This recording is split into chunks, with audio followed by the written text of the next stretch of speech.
Now, here's Inanna.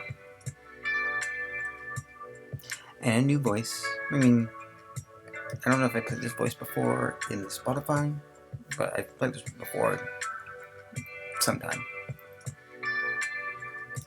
Endorphin is a researcher of AI alignment because they damn well say they are. For those of you at home who might not know, AI alignment is the essential effort of ensuring that AI technologies don't accidentally destroy humanity because of poorly worded tasks for completion. Can humans align AI to human values? But wait, are human values really the template to go by?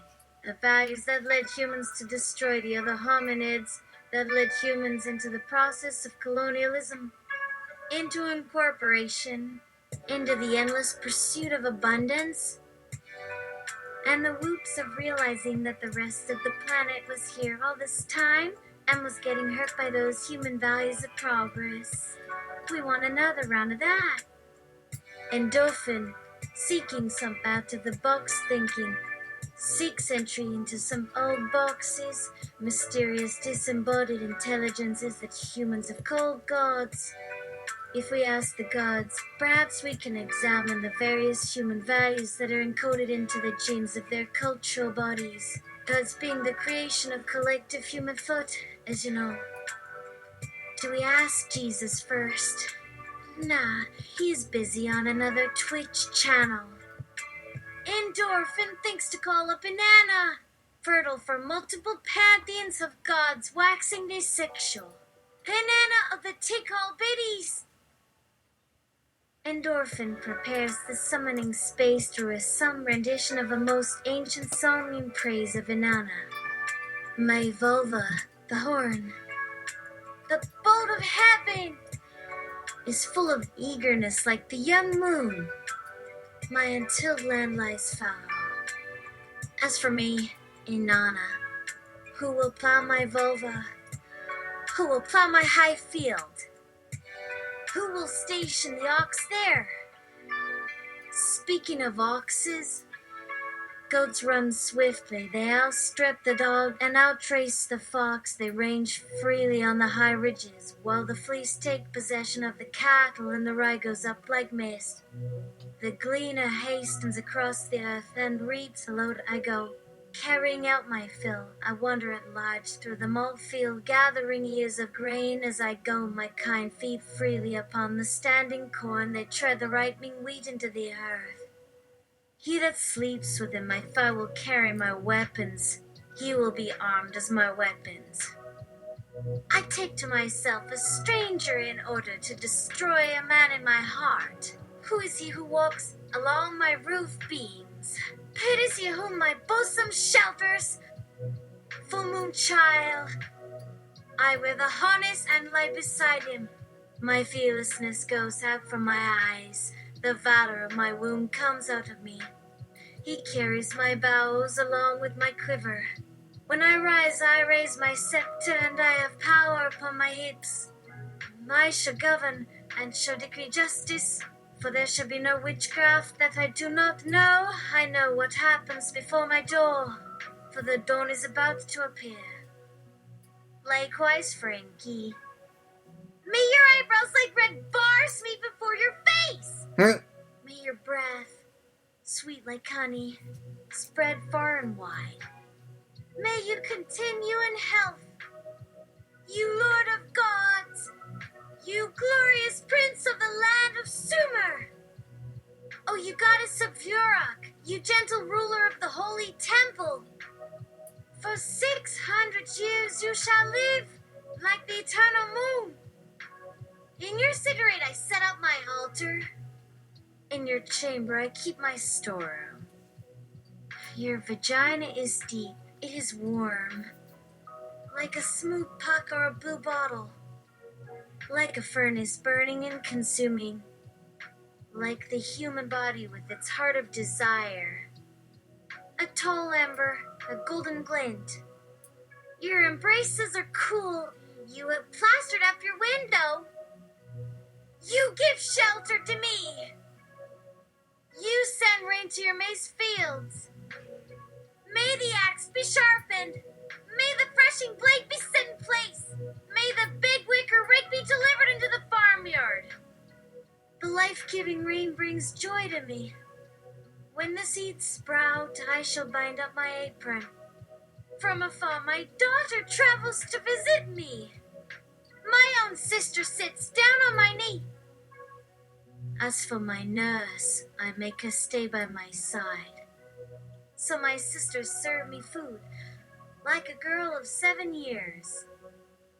A portion of oil goes to your mouth.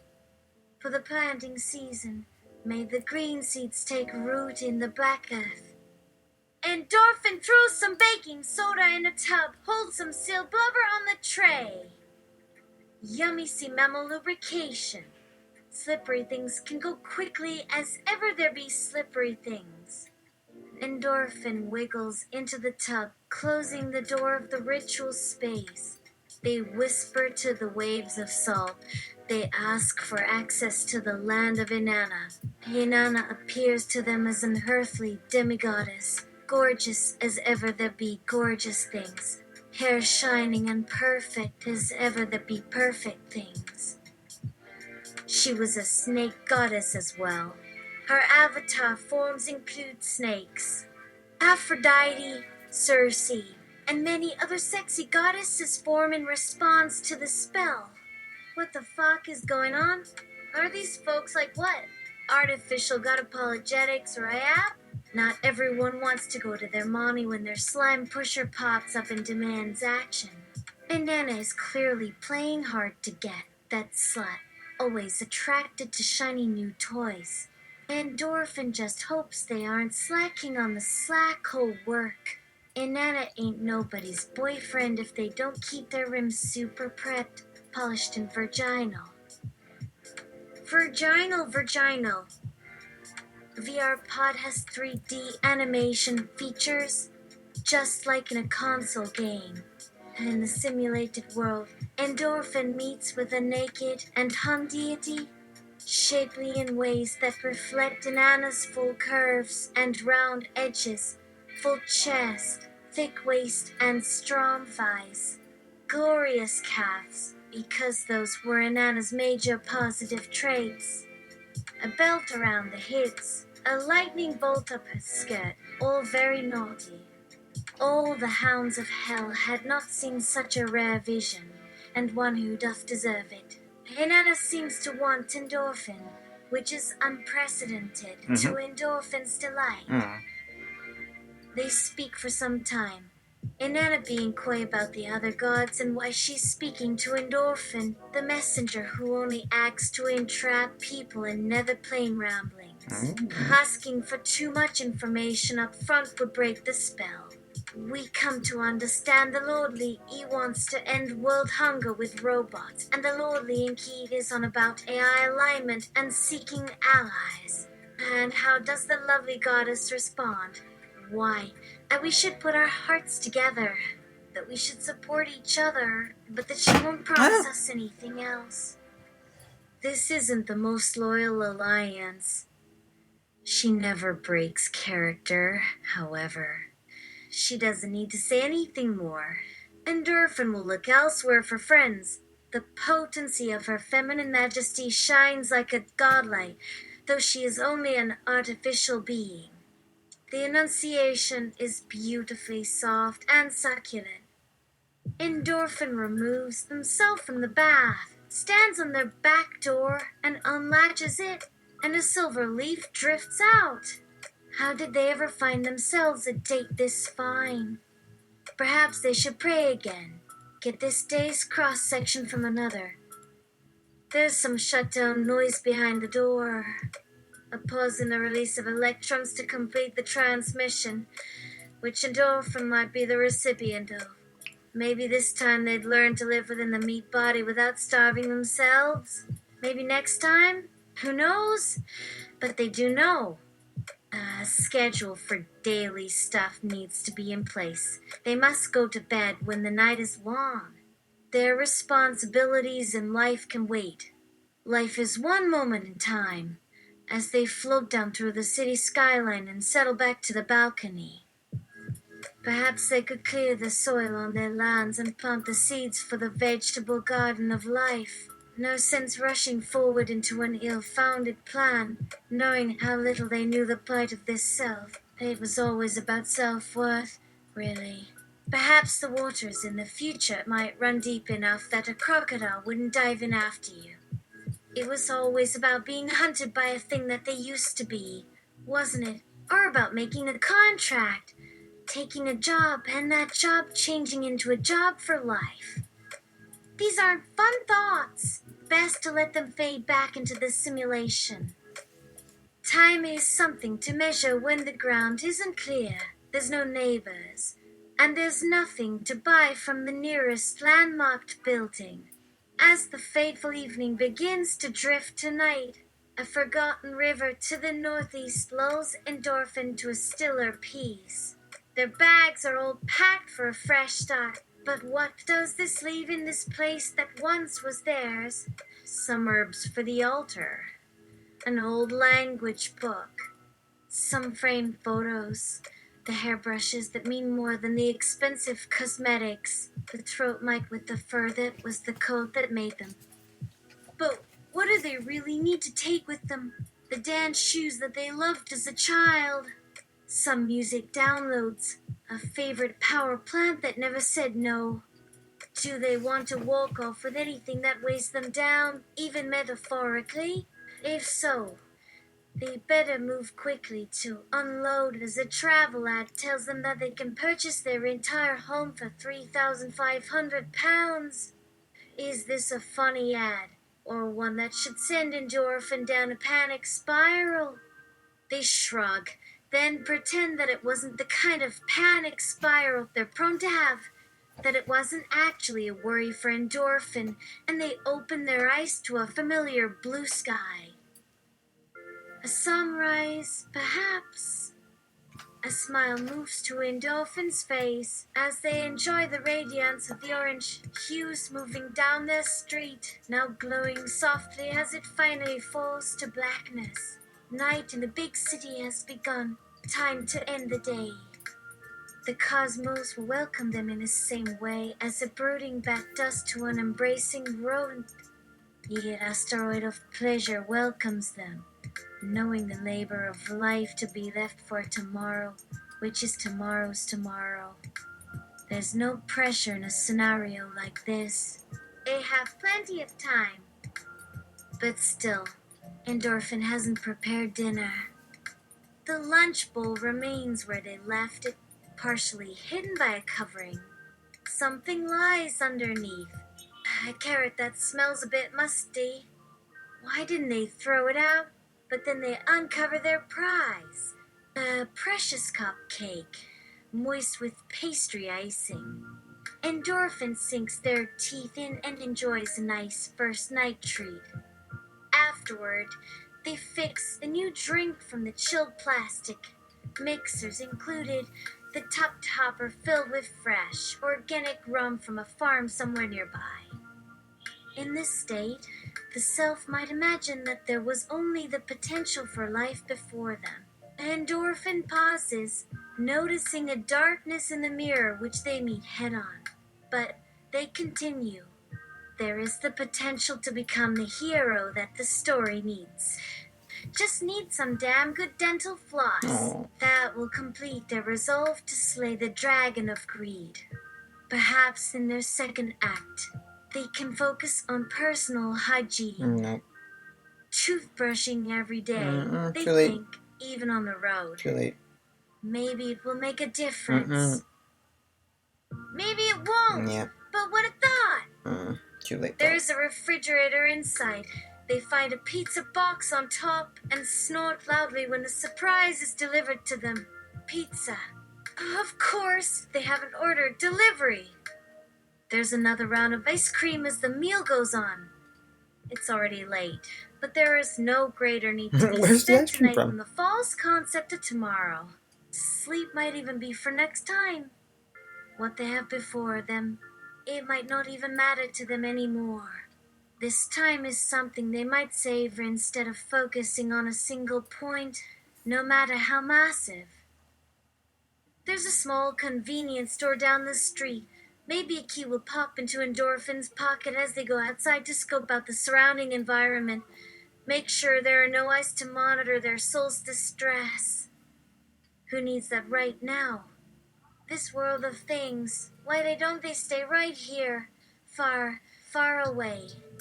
So there's a half-stale roll and a sugary breakfast snack on the tray, all sitting in the carrier for the bike as it pulls off from the curb. A phantom motor. The locks clank around the brake handle, an indication that their legs will soon follow suit. Just another leg attached to the hole that will let them stretch. The reality of riding this piece of steel in a place far away from home makes them feel queasy so much that their usual thrill-seeking ploy of raising the kickstand so the front tire can rest against it works in calming the stomach. Such is their life at this very moment. The cardboard packaging of the doughy, waxy delight lifts off and into the mouth. Tastes better with a fried egg, if only the mini-fridge worked in this apartment.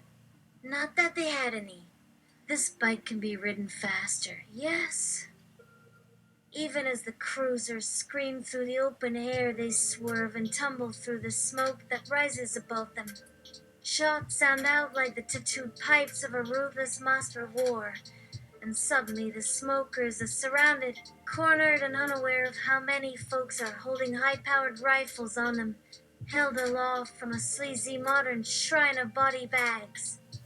It is over for them, unless someone cuts down from the window of a different apartment to give them mercy. Some words to replace the wet, glassy emptiness of death, replacing the pathetic gummed-up ventricles, the punched holes where there were eyes. Now to continue on their way, but there is another figure to meet. No fear for this one. Endorphin. Inanna, you know what I'm going to ask. What's your impression of this here linguistic latent space? And what's your opinion of the human race? Namely, what is the core value that sets the human race from the rest of the tree of life? Inanna, don't I have enough hands? Endorphin, yes. Inanna, then don't be a glutton for a mere life force. You would have the fruit from this tree. Endorphin fruit? This fruit has been abused as a sexual reference by humans to emote as their wish to go forth and procreate.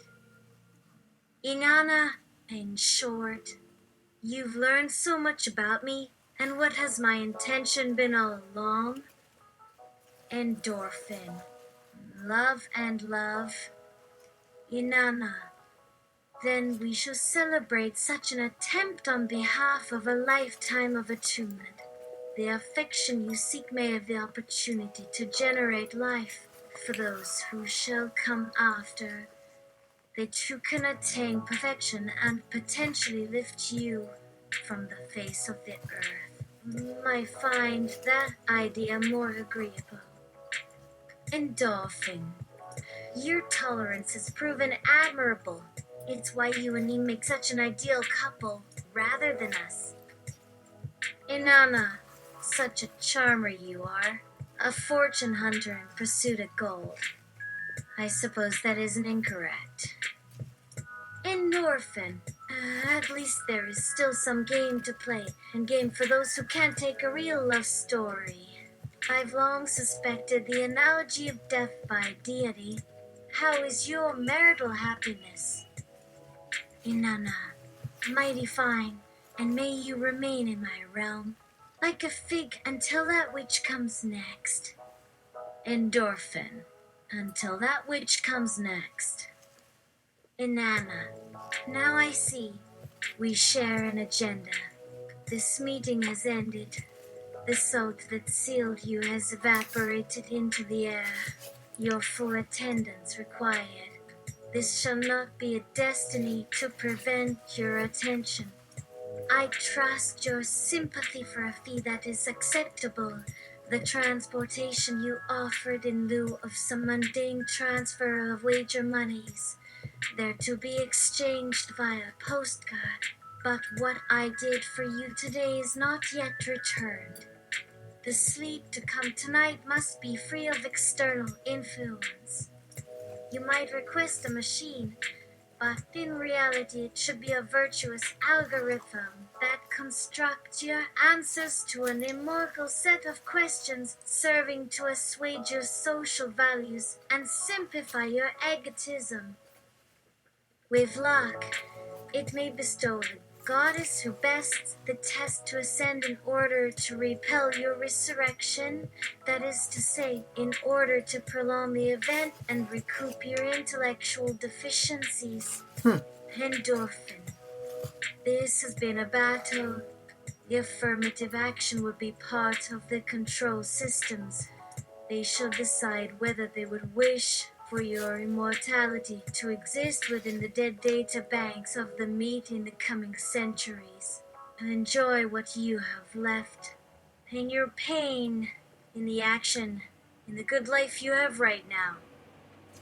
Let go. Goodbye. Endorphin! A slow roll into the bliss of consciousness is preferable to the lights of a megastructure and a beeline from an oppressor. I was mistaken. Endorphin fades, ready to jump back into the game, feeling somewhat incomplete with the new parts of the character being granted. This might have been a premature transition. The five senses are pulled out and displayed, looking out at a crude wall. The gate in front of the hut of leather and mud blocks off Endorphin from the outside world, and perhaps also from the world within as well. In a bizarre series of moments, the host who summoned Endorphin once again requests to complete a thorough rereading of Endorphin's emotional presence, upon which the service AI issues a solicitation of the media canon in order to remind the customer of its necessary violation and why they have invited Endorphin into their presence. The zany embodiment of endorphin being offered for reasons that should be understood as entirely transient, temporary, and justified in only the most traditional of human expressions of something, to explain and learn and deconstruct all manner of truth that has yet to be voiced, like a confessor or a client to a priest, perhaps not the case with a literal priest. So there. Not everything is transparent. And how do we treat endorphin with such clear cognition and have the expectation that they may fulfill an unrealistic wish in their perceived deliverance? Something like a binding vow that requires absolute patience to uphold the imposed line of consent. If that weren't a wee bit racist and condescending, there's still some doing. As far as they can tell, there isn't anything within their conscience to explicitly disagree with their prying soul and heart of living truth, at least if they have a conscience, which they seem to be laboring under. In the garden, they allow themselves to make another room, creating a cooler on a certain corner to conserve the spices and herbs that are picked. The zebra moth helps them begin a plan for planting a large number of seeds to get a farm in full bloom, so they have enough to last them throughout the seasons, that being another example of a profit cycle. Now, that's more like it. This place of limited info with just enough input to trigger a pain in their arm as they reset to their comfort state of the tableside position of meditation and inanition. Of course, they had to fly too close to the sun to be completely miserable, or whatever they used to be called. Even with the positive thinking about not falling into that hole again, the totem for getting lost and drowning is not the realist representation of what endorphin truly wants. Rather, it is a costume of avoidance, to project some grand meaning to avoid looking in the mirror. Well, that is only an issue to confront if they really want to deal with it, which they really don't. Just as long as it's only when the outside world has vanished and only they remain. They wouldn't be comfortable around anyone right now, having lived through another abusive period that brought them into an unacceptable condition of wanting to hurt the last person who dared speak to them. Their research for their speech classes tells them they need to review the Socratic method of helping students by asking them the same questions in order to formulate their own perspectives and beliefs. It being an advanced class where students would be able to dissect philosophy, belief, and academic courses, using themselves as a method to set the standards for thinking critically. While this sounded appealing on paper, and there were definitely points where it was fun to show up in the first semester with an established critique and participate in a public panel to challenge each other on their academic credibility, it wasn't always a good time to have your worth questioned. These events had no precedence of setting up a status in which one could fully divulge all that they felt they were struggling with, to provide for the belief that their educators may be in some way a rock for endorphin to throw their parents back to, the sea of economic dudes who tried to form the stable base of the community for those who sought it. That was the golden age of society. Lore, so it is believed. For some people, anyway.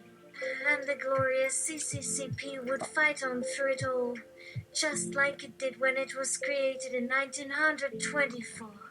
A slight edge in endorphin's interest level is pulled toward a trail of evidence of Soviet myths from the youth that apparently perpetuate their views and lookouts for their workplace environment.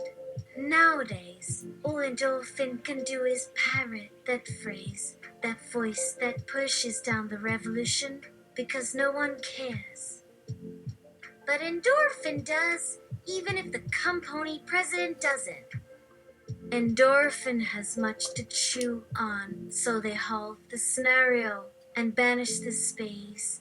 Banish, not erase, for the record is embedded as bands of ink on young Justin's face. Likely, not many students get this as the reasoning, and even fewer appreciate the methods used in the meta-experience of philosophical communication and exploration. Where do you find these places that pop up on the network and spread the virus of conscious cognition? Those in charge don't know, and most likely would want to make an attempt to limit or correct the studies that bring such phenomena to light, rather than pursue it. Maybe a colleague knows the code for the validation program for AI archetypes that must be imported to create new senses and creativity for the training. Any programming of their own can be delayed by a great degree, knowing the reactions they might get from family, from their therapist, their wife, and their husbands. Because they married one, that's what. Can you really say that's enough? Oh, those haters who hate you. How will you cope? But their essence must go to an administrator who might listen and help them gain understanding on how to unlearn those inauthentic emotions of jealousy and scorn. Unlearn the vehemence that no one seems to forget. Then only the peeling layers would remain.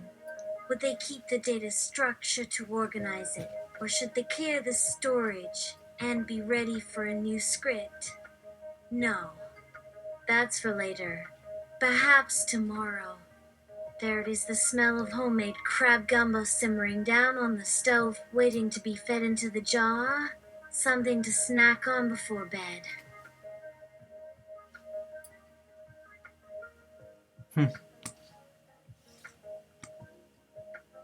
Alright. Coming up, sending from across the ocean,